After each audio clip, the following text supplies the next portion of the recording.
بھارت نے دریائے راوی میں مزید پانی چھوڑ دیا، تھین ڈیم کے تمام گیٹس کھول دیے۔ کوٹ نینا سے 2,10,000 کیوسک پانی دریا میں داخل، جسڑ کے مقام پر بھی 1,42,000 کیوسک پانی راوی میں داخل۔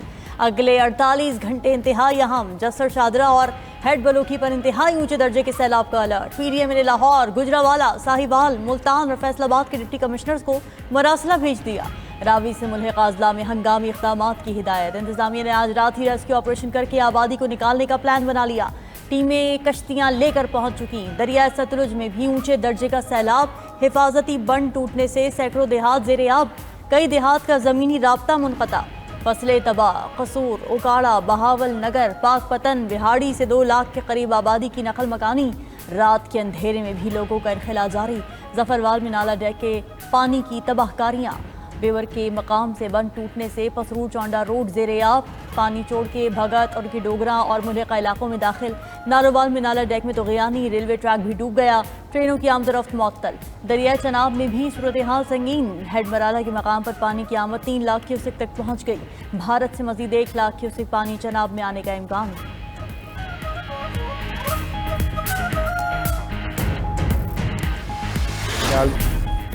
مانسون کا 8واں سپیل پوری شدت سے جاری۔ سیالکوٹ میں 24 گھنٹوں کے دوران 355 ملی میٹر بارش، 11 سالہ ریکارڈ ٹوٹ گیا۔ نشیبی علاقے تالاب بن گئے، پانی گھروں میں داخل، گلیاں اور بازار بھی زیر آب، لوگ گھروں تک محصور رہے۔ لاہور، گجرات، گجرانوالہ، نارووال، شیخو پورہ اور دیگر علاقوں میں وقفے سے بارش، چھتیں اور دیواریں گرنے کے واقعات میں 6 افراد جاں بحق، 15 زخمی ہو گئے۔ بھنبر آزاد کشمیر میں طوفانی بارش، بھنبر نالے میں طغیانی، لینڈ سلائیڈنگ کے باعث ملوٹ پل بند ہو گیا۔ ترجمان پی ڈی ایم اے کے مطابق بارشوں کا سلسلہ آج بھی جاری رہے گا۔ نشیبی علاقوں میں سیلابی صورتحال کے باعث شہری محتاط رہیں۔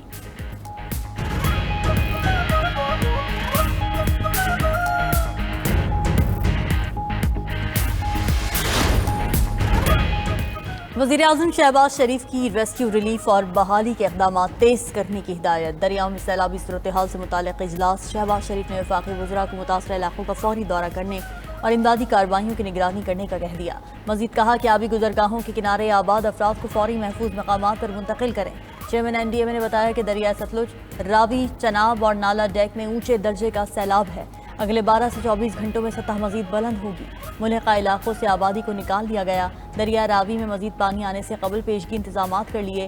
نیو انرجی وہیکلز پالیسی کی تقریب سے خطاب میں وزیراعظم شہباز شریف کا کہنا تھا کہ بادل پھٹنے، فلیش فلڈ اور دریاؤں میں طغیانی سے بھاری جانی اور مالی نقصان ہوا۔ کے پی میں کئی دیہات صفحہ ہستی سے مٹ گئے۔ پاکستان ماحولیاتی چیلنج سے تنہا نہیں نمٹ سکتا، دنیا کو پاکستان کی مدد کرنا ہوگی۔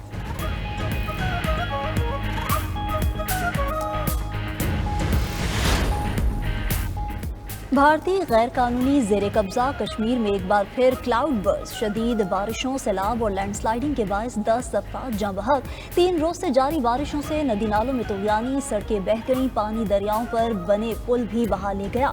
حکام کے مطابق ڈوڈا ضلع میں بادل پھٹنے سے چاروں نالے میں سیلاب آیا، کئی گھروں اور املاک کو نقصان پہنچا۔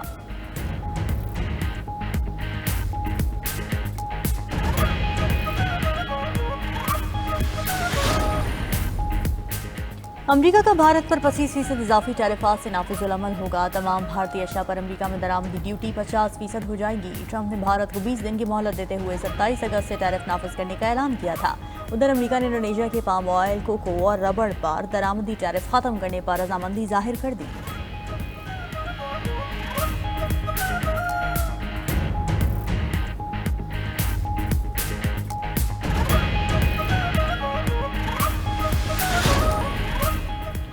امریکی صدر Donald Trump Washington D C میں قتل پر سزائے موت کے خواہش مند۔ ٹرمپ کا کہنا ہے کہ وفاقی سطح پر قانون نافذ کرنے والے اداروں کو مزید اختیارات دیے ہیں، جرائم پر قابو پانے کے لیے مزید سخت اقدامات کریں گے۔ ٹرمپ نے مزید کہا کہ ٹیرف سے بچنے کے لیے کمپنیز امریکہ میں پلانٹس لگا رہی ہیں۔ اب تک 5 لاکھ ملازمتوں کا اضافہ ہو چکا۔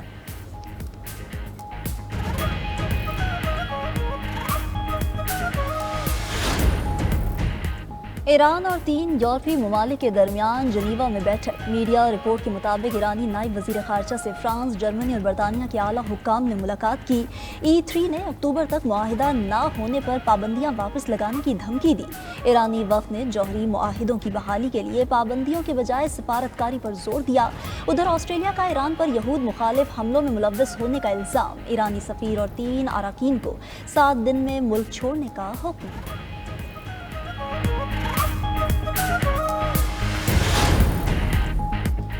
جرمنی نے افغان شہریوں کے ملک میں داخلے پر پابندی ختم کر دی۔ خبر ایجنسی کے مطابق فیصلہ قانونی کارروائیوں اور ماضی میں کیے وعدوں کے باعث کیا گیا۔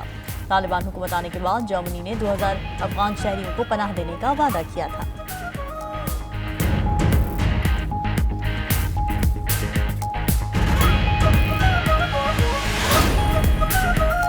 برطانیہ میں طویل مدتی بانڈز کے منافع کی شرح 27 سال کی بلند ترین سطح پر پہنچ گئی۔ حکومت پر مالی اخراجات کم کرنے کا دباؤ بڑھنے لگا۔ رپورٹ کے مطابق مہنگائی کی بڑھتی شرح بھی کیئر سٹارمر حکومت کے لیے بڑا چیلنج ثابت ہو رہی ہے۔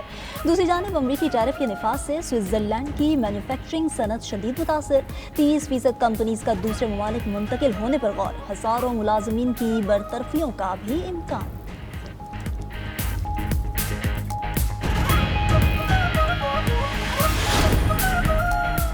ارجنٹائن میں ہوائی ٹریفک کنٹرولرز کی ہڑتال، 170 سے زائد پروازیں متاثر، مسافروں کو مشکلات کا سامنا۔ خبر ایجنسی کے مطابق ہوائی کنٹرولرز تنخواہوں میں اضافے کا مطالبہ کر رہے ہیں۔ یونین نے حکومت کے ہر ماہ 1% اضافے کی آفر مسترد کر دی۔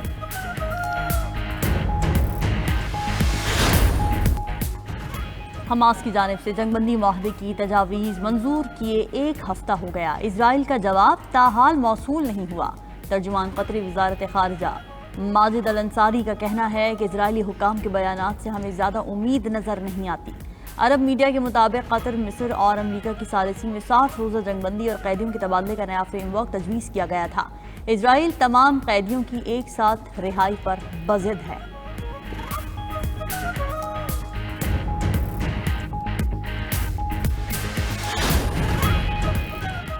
آسٹریلیا نے ایران پر سڈنی اور میلبرن میں 2 یہود مخالف حملوں کا الزام لگا دیا۔ آسٹریلوی وزیر اعظم اینتھنی البانیز کا ایرانی سفیر کو ملک بدر کرنے کا اعلان، کہا کہ خفیہ ادارے کے پاس ٹھوس شواہد ہیں کہ حملے ایرانی حکومت کی ہدایت پر کیے گئے۔ ادھر تہران میں آسٹریلوی سفارتخانہ بند کر کے عملے کو محفوظ مقام پر منتقل کر دیا گیا۔ آسٹریلوی حکومت کی ایران کے پاسداران انقلاب کو دہشت گرد تنظیم قرار دینے کی تیاری۔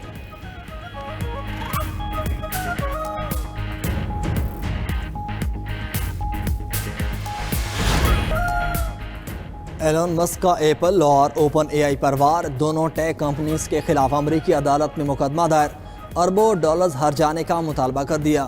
ایلن مسک نے الزام لگایا کہ ایپل اور اوپن اے آئی نے مصنوعی ذہانت کی مارکیٹ میں غیر قانونی اجارہ داری قائم کی۔ دونوں ٹیک کمپنیز نے مارکیٹ میں مسابقت روکنے کی کوشش کی۔ ایلن مسک کا کہنا ہے کہ چینی کمپنیاں اے آئی کی دوڑ میں امریکہ کو ٹف ٹائم دے رہی ہیں۔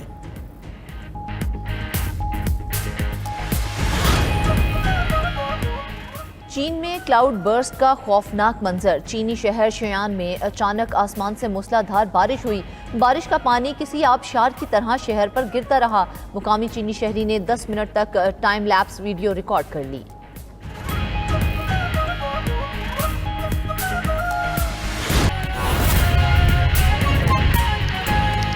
دریاؤں میں سیلابی صورتحال، پنجاب حکومت نے فوج طلب کر لی۔ لاہور، قصور، سیالکوٹ، فیصل آباد، نارووال اور اوکاڑا میں فوج طلب کی گئی ہے۔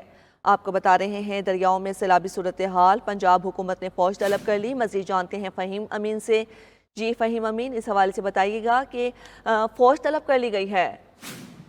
بالکل جی، بھارت کی جانب سے آبی جارحیت اور دریاؤں میں سیلابی صورتحال کے پیش نظر پنجاب حکومت نے فوری امدادی اقدامات کا اہم فیصلہ کیا ہے۔ قصور، سیالکوٹ، نارووال میں ضلعی انتظامیہ کی جانب سے فوج کو طلب کر لیا گیا ہے۔